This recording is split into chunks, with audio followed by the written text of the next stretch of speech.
আসসালামু আলাইকুম, সবাই কেমন আছো? সবার রোজা কেমন যাচ্ছে? আজকে আমি তোমাদের সাথে নুডলসের এই মজাদার পাকোড়া ইফতারের রেসিপিটা শেয়ার করব, যেটা খুব সহজে অল্প সময়ে বানিয়ে নিতে পারবে আর ইফতারে গরম গরম সার্ভ করতে পারবে। তো এটা বানানো খুবই ইজি, তোমরা যে কোনো নুডলস নিয়ে নিতে পারো। আমি এখানে মিস্টার নুডলস নিয়েছিলাম, ছোট্ট একটা প্যাকেট নিয়েছি। আর এরপরে এখানে একটা মিডিয়াম সাইজের আলুকে গ্রেট করে দিয়ে দিচ্ছি। আমরা এখানে আলুটা গ্রেট করে দিয়েছি যেন নুডলসের সাথে সাথে আমাদের আলুগুলোও সেদ্ধ হয়ে যায়, খুব বেশি সময় না লাগে। তোমরা চাইলে আলুটা চিকন চিকন করেও কেটে দিতে পারো, অথবা তোমরা আলুটাকে আলাদাভাবে সেদ্ধ করে নিয়ে ম্যাশ করে দিয়েও নুডলসের মধ্যে দিয়ে দিতে পারো।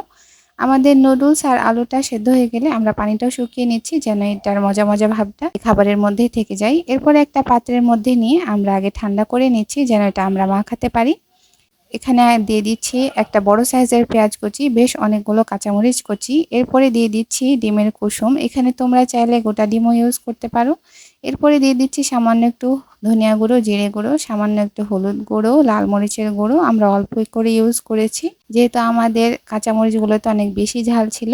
এরপরে অ্যাড করে দিচ্ছি স্বাদমতো লবণ, টেস্টের জন্য সামান্য একটু চিনি, বেশ কিছু পরিমাণে সাদা তিল, সামান্য একটু বেকিং সোডা।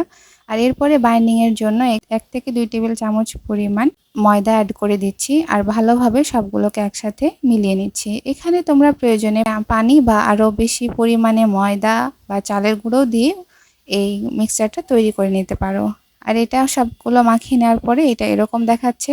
এবার এই মিক্সচার থেকে আমরা অল্প অল্প করে নিয়ে বড়ার শেপ দিয়ে ডিপ ফ্রাই করে নিচ্ছি।